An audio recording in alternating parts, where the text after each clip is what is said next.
Gloria al Señor. Pensé que algunos estaban dormidos, pero no es cierto, gracias a Dios. Es una fiesta espiritual la que nos reúne en esta noche, amén. El bendito Espíritu de Dios está en medio nuestro. Por eso es que estamos de fiesta con el Señor. Y aunque hay distintas representaciones de distintas iglesias, somos un solo cuerpo, la iglesia de Cristo. Y un día de estos iremos en los cielos para recibir al Señor. ¡Aleluya! No me quiero perder por nada del mundo ese momento tan hermoso, tan maravilloso, que tendremos los redimidos, los hijos de Dios vivo. Amén. Hermanos, a lo largo de toda esta reunión hemos estado cantando. Yo sé que el idioma de los santos es la alabanza. Así que no quiero ser uno menos, quiero también cantar con ustedes si me permiten. Amén. En el coro número 9 dice: Dios, Dios mío eres tú. No les voy a pedir que se pongan de pie. No les voy a...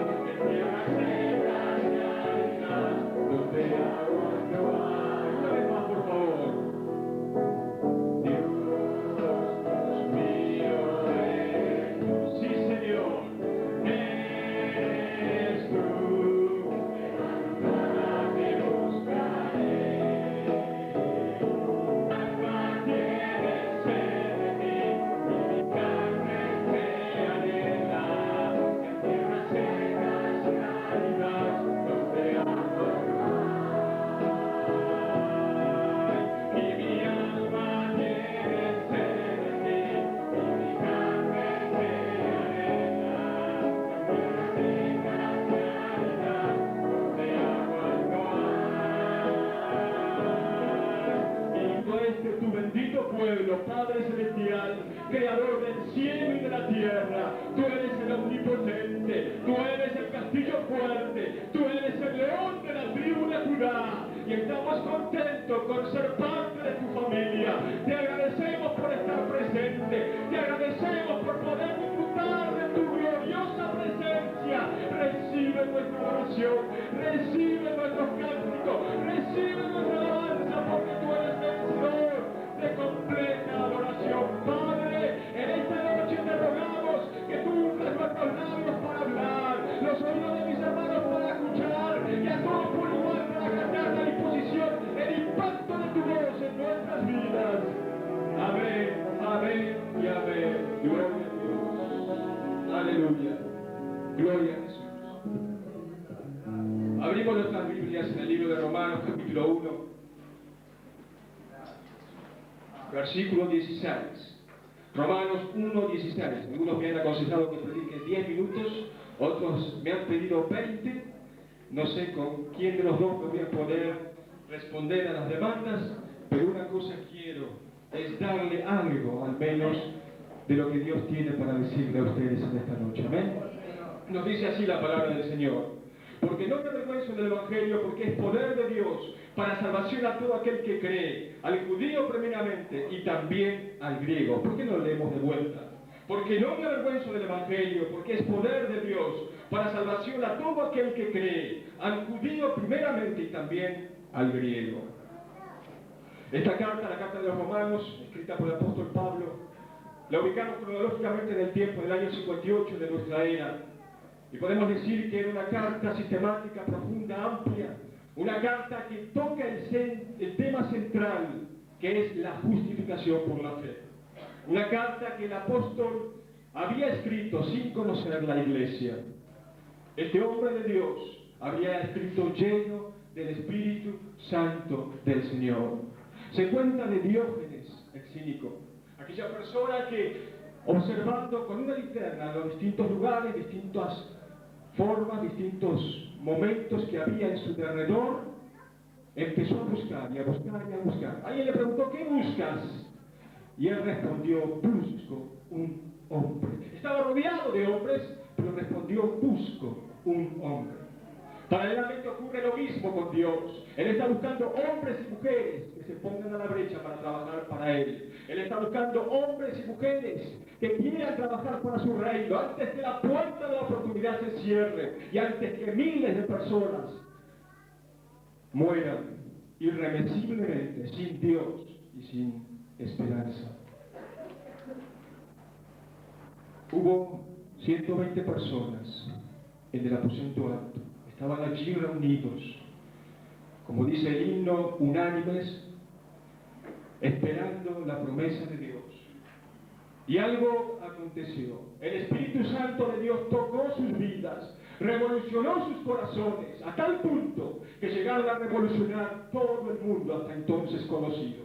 Por 70 años llevaron el Evangelio del estandarte de Jesucristo a los distintos extremos de la tierra, al mar nuestro, mar Mediterráneo, a todas las costas que lo bañaban, aún a Roma, la Roma de los Césares, conoció el Evangelio de Jesús. Y esto fue posible porque había hombres y mujeres que habían entregado su vida al dominio del Espíritu de Dios. Se cuenta en una oportunidad que el doctor Billy Graham, una vez que terminó su conferencia, alguien se le acercó y le pidió, exclamando: doctor, con su conocimiento y su estructura, con su alocución, usted nos transportó hasta el siglo XVIII. Y él le respondió: qué lástima, me quedé corto, me hubiera gustado llevarlos hasta el siglo I. Algunos dicen que todo el tiempo pasado fue mejor, pero creemos que los caminos de Dios no deben ser así. Pues nuestro Dios es un Dios de toda buena dádiva, y Él quiere bendecir y suplir cada necesidad cada día. Pero hermanos queridos, lo que aconteció allí en el siglo I es digno de crédito. Dios eligió a 12 de sus seguidores, a 12 personas, los cuales habían de acompañarlo en todo momento y en toda ocasión. Eran sus discípulos. Tal vez algunos de nosotros no los hubiéramos elegido, pero el Señor sí. Eran personas que llegarían a ser baluartes para el Evangelio. Eran personas con un destino espiritual. Eran personas llenas de la presencia del Señor. Estas personas no eran, si las comparamos con nosotros, ni superiores ni inferiores a nosotros. Eran iguales a nosotros. Aún algunos de ellos eran mentirosos, embusteros. Otros eran hipócritas, incrédulos. Y si analizamos brevemente algunos de ellos, nos vamos a dar cuenta parte de esta realidad. Pedro, el que tuvo privilegios especiales. Pedro, aquel hombre que vio al Señor en el monte de la transfiguración, lo vio de una manera especial, con Jacobo y Juan. Y al verlo le dijo al Señor: Señor, es bueno que hagamos una enramada, una para ti, otra para Elías y una para Moisés. No sabía lo que decía. Era egoísta, quería estar él solamente allí, mirando y contemplando la gloria de Dios. En otra oportunidad, caminando sobre las aguas, mirando al blanco perfecto que es Cristo, apartó su mirada de él y empezó a caer, empezó a ahogarse y clamó: Señor, sálvame. Y en aquel instante el Señor le tendió la mano, lo levantó y Pedro pudo seguir viviendo. Pedro, el impulsivo Pedro, el que primero pensaba en ocasiones, mas casi siempre hablaba primero y luego pensaba. En una oportunidad el Señor interroga a sus discípulos preguntándole: ¿qué dicen los hombres que es el Hijo del Hombre? Y algunos responden: bueno, dicen que eres el profeta, otros opinan que eres Elías. Mas el Señor toma ese interrogante y lo arroja en los corazones de sus discípulos y les pregunta: ¿y vosotros? ¿Quién decís que yo soy? Y aquellos discípulos quedaron boca abierta.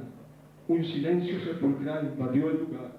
Pero Pedro, el impulsivo Pedro, llegó a decir: tú eres el Cristo, el Hijo del Dios viviente. Y el Señor le dio una bienaventuranza: bienaventurado eres Pedro, qué bien, hiciste una buena. Porque no te lo reveló ni carne ni sangre, sino mi Padre que está en los cielos. Pero antes de finalizar el capítulo 16 de Mateo, acá nos están narrando todos estos acontecimientos. El Señor le dice, le orienta a sus discípulos diciendo las cosas que habrían de acontecer, que habría de sucederle: su padecimiento, su sufrimiento, su muerte. Pero Pedro, cuando escucha esto, dice: Señor, que esto no te acontezca. Le embarga un espíritu de conmiseración. Y aquel Pedro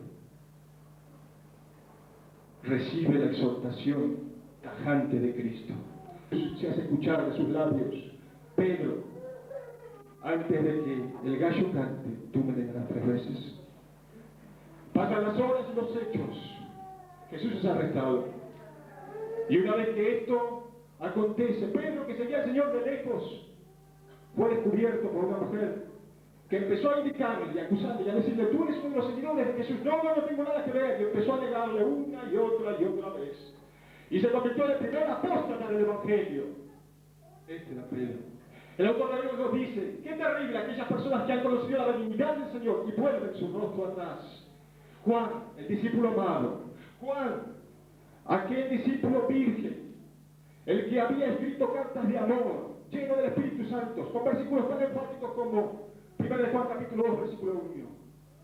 Hijitos míos, os escribo estas cosas para que no pequéis, pero si pecáis, abogado tenemos para con el Padre, Jesucristo el justo. Juan, el vidente de Patmos, el que veía las cosas que eran, que son, que habrían de suceder. Este era Juan, el discípulo amado, el discípulo que el Señor le tenía tanta confianza que desde la misma cruz le confiere la seguridad de su madre. Madre, he aquí a tu hijo, por Juan. Hijo, he aquí a tu madre, por la madre del Señor. Y desde aquella hora la madre del Señor fue recibida por el discípulo amado Juan. Pero este hombre de Dios, a pesar de ser una herramienta muy útil en las manos del Señor, en cierto momento de su vida, Jesús, con la comitiva que le seguía permanentemente, penetraba en la ciudad de Samaria. Estaban allí por entrar. Los samaritanos no se lo permitieron. Le cerraron el paso. Y Juan, enojado, le dice al Señor, Señor, permite que pida al Padre fuego del cielo para que consuma a estos samaritanos. Y el Señor, con una mirada compasiva, le dice, no he venido para condenar al mundo, sino para salvar al mundo. Este era Juan, tenía un espíritu de venganza en sí. En otro momento, junto con su hermano Santiago, se aproxima al Señor por medio de la madre para darles algún puesto de privilegio. Sentarse. El que en un momento de la vida de Jesús le pide al Señor, Señor, muéstranos al Padre y nos basta. Y el Señor le responde, pero como Felipe, ¿no te diste cuenta? El que me ha visto a mí, ha visto al Padre. Ahí está. Felipe, uno más en el pelotón de los tontos. Andrés, se la caracterizaba su vida por la inutilidad. No había hecho nada por el Señor. Lo único que había hecho era traer a su hermano Pedro y llevarlo ante la presencia de Jesús. No había hecho más nada. Aún ante esa multitud hambrienta de 5.000 personas, el Señor le pregunta, ¿qué tienes, Andrés? Él le responde, 5 panes y 2 peces. ¿Pero qué es esto para dar de comer a tanta gente? Le había visto transformar el agua en vino. Le había visto cómo los muertos resucitaban. Le había visto cómo la naturaleza entera veneraba a Cristo. Pero aún era un incrédulo.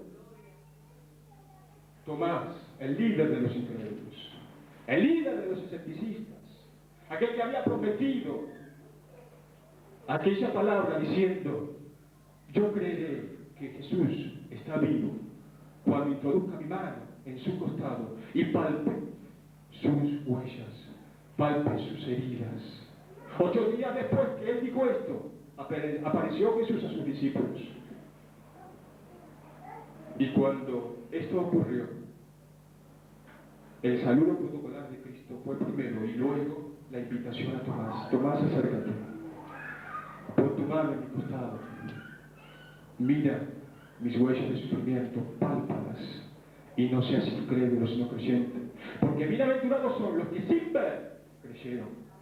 Estos eran los discípulos del Señor, algunos de ellos. Hermanos queridos, somos fruto del pasado, del medio ambiente y de la gracia de Dios. Del pasado, del medio ambiente y de la gracia de Dios. Hay personas que han tenido etapas de estudio en su primaria, en su secundaria, en la terciaria, han podido terminar porque han estado en lugares urbanizados, en lugares donde uno tiene todo a pedir de boca, lo puede hacer todo, está cerca de todas las comunidades. En cambio, es muy difícil para aquella persona que quiere cursar distintos estados de aprendizaje, primaria, secundaria o terciaria, en lugares inhóspitos o rurales o lejanos. Y tal vez, si la persona que ha terminado en las zonas urbanas o en las populosas ciudades, son personas que lo han hecho no porque sean más inteligentes que aquellos que estaban en las zonas rurales, sino porque han tenido más opciones, más oportunidades en la vida. Es así. Somos fruto del pasado. En una ocasión una pareja se amaba entrañablemente, quería cristalizar su amor, casándose, Los dos habían conocido a Cristo. Él era hijo de pastores, ella tenía un antecedente bastante doliente en su persona. Tenía una condición muy baja. Pero ellos se querían y ellos no servían al Señor juntos. Los padres de aquel muchacho, cuando se dieron cuenta de los antecedentes de aquella chica, comenzaron a convenirle y a decirle: pero ten cuidado, mira el paso que vas a dar, es una chica de reputación baja, etcétera, etcétera. Y aquel hombre, con la entereza de Dios y con la firmeza de espíritu, llegó a decirle: no me interesa saber de dónde viene, lo que me interesa es saber hacia dónde va. Había confiado en la credibilidad de la sangre de Cristo. Aleluya. Somos fruto del medio ambiente, del pasado y de la gracia de Dios. Esta gracia fue la que embargó a los discípulos. Esta gracia fue la que les hizo hombres de Dios, llevando la antorcha del Evangelio a los lugares más recónditos de la tierra. Tenían elementos contrarios en su personalidad. Eran imperfectos, factores negativos, mas aún a pesar de todo, había 5 características que son las que quiero en esta noche compartir con ustedes. En primer lugar, conocían a Cristo. Le habían conocido el poder de su resurrección. Le habían conocido quién era Él. Y aquellos que los observaban en el camino de la ciudad donde estuvieran, tenían que reconocer, tenían que admitir que esas personas, a pesar de ser ignorantes y sin letras, eran personas distintas porque habían estado con Jesús. El mundo de hoy necesita no fanáticos, no religiosos, necesita hombres y mujeres que le digan no al pecado, necesita hombres y mujeres que le digan sí a la santidad, a través del cual realmente conocemos o no conocemos a Jesús. Eran hombres que conocían al Señor, eran hombres que conocían la palabra de Dios. Número 2, conocían la palabra de Dios. Juan Wesley, el fundador del movimiento metodista, se dice que era un hombre de un solo libro, la palabra de Dios. Pablo, el apóstol de los gentiles, entrega en el ocaso de su carrera la antorcha espiritual a Timoteo, diciéndole: te encarezco a que prediques la palabra. Martín Lutero, el paladín de la Reforma, aquel hombre que Dios había inspirado para momentos sublimes, para momentos maravillosos. Él tenía que comparecer ante la corte de Carlos V y los magnates de aquel momento, de aquella ocasión. Y muchos de los que estaban allí presentes le querían hacer retractar de sus dichos.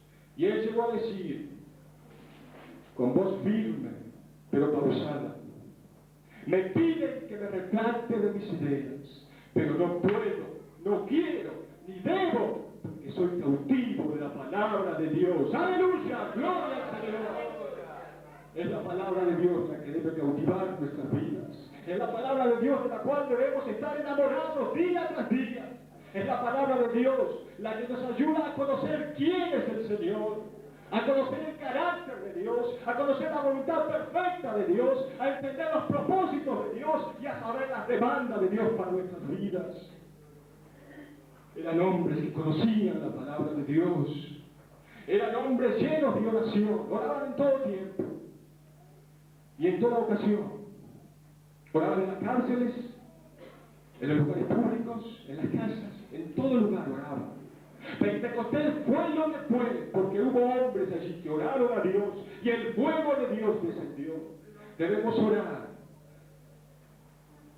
como lo hacía Daniel, aquel justo, que se identificaba con su pueblo a tal punto que él mismo se reconocía pecador, que él mismo se reconocía impío y le decía a Dios: oh Dios, mi pueblo y yo hemos pecado, hemos hecho lo malo delante de tus ojos, pero ahora nos presentamos delante de ti, no conforme a nuestras justicias, sino conforme a tus muchas misericordias. Oraciones como la de David, en un espíritu quebrantado y agonizante, después de haberse llegado a Betsabé, llega a decir: crea en mí, oh Dios, un corazón limpio y renueva un espíritu recto dentro de mí. No me eches de delante de ti, no quites de mí tu tu Santo Espíritu. Y más adelante sigue diciendo, porque no quieres holocausto que yo lo daría, no quieres sacrificio. Los sacrificios o holocausto o ofrenda del todo quemada son el hacer tu voluntad. Yo he dado tu palabra, Padre, te bendigo por tu palabra que es viva y eficaz. Ahora pedimos, Señor, que al confrontarnos con ella, tú sigas hablando a nuestro corazón, tú sigas hablando a nuestra mente, tú sigas dictándonos tus consejos, Señor. Pedimos tu poder sobre nuestras vidas, en el nombre de Jesús. Amén. Mientras seguimos por unos momentos más orando, yo voy a invitar a aquellos que se han sentido identificados con esta palabra. Jesús viene pronto. Él está listo para reinar, para dominar, para extender sus dominios. Él viene. Es una verdad. Cristo viene pronto. Hace poco tiempo escuché de aquel lugar donde está la mezquita de Orán, aquel lugar que es símbolo de distintas religiones, pero donde va a ser plantado el templo de Jerusalén. Y escuché con suma alegría que habían querido dinamitarla. Allí se construirá el templo antes de que Cristo venga. Hermanos, estamos en los tiempos finales. Otra noticia que nos llegó desde aquel lugar, Europa, el mercado común europeo, viene pronto. Nunca antes en los distintos medios de difusión se están escuchando las barbaridades y atrocidades que aún cautivan corazones de jóvenes cristianos. La maldad se ha aumentado por doquier. Cristo viene pronto. Algunos no pueden más. He escuchado a tantos decir que han tenido prueba tras prueba, momento difícil tras momento difícil. Y si bien es cierto que la iglesia sabe que el Señor viene, el enemigo también sabe que Cristo viene. Y por eso, como león enjaulado, está dando zarpazos, está dando todo tipo de elementos para levantarse contra aquellos seguidores del Señor. Que el Señor nos ayude a bendecir a tal punto que podrás ver que con su ayuda todo es más fácil. Gloria al Señor. ¿Cuántos desean decirle en esta noche, Señor, cuenta conmigo? Levanta una de tus manos. Levanta una de tus manos, pero no estoy apelando a emociones ni a sentimientos. Tampoco estoy apelando a emociones pasajeras. Estoy apelando a acciones concretas. Estoy apelando a aquellos hombres y aquellas mujeres que se sienten seguidores de Cristo. Déjense corte para que en el nombre de Jesús podamos hacer proezas en Él y por Él. Él está aquí y quiere usarte. Recuérdalo. Un día de estos estaremos en la presencia de Dios y Dios quiere que lleguemos allí manos llenas de almas.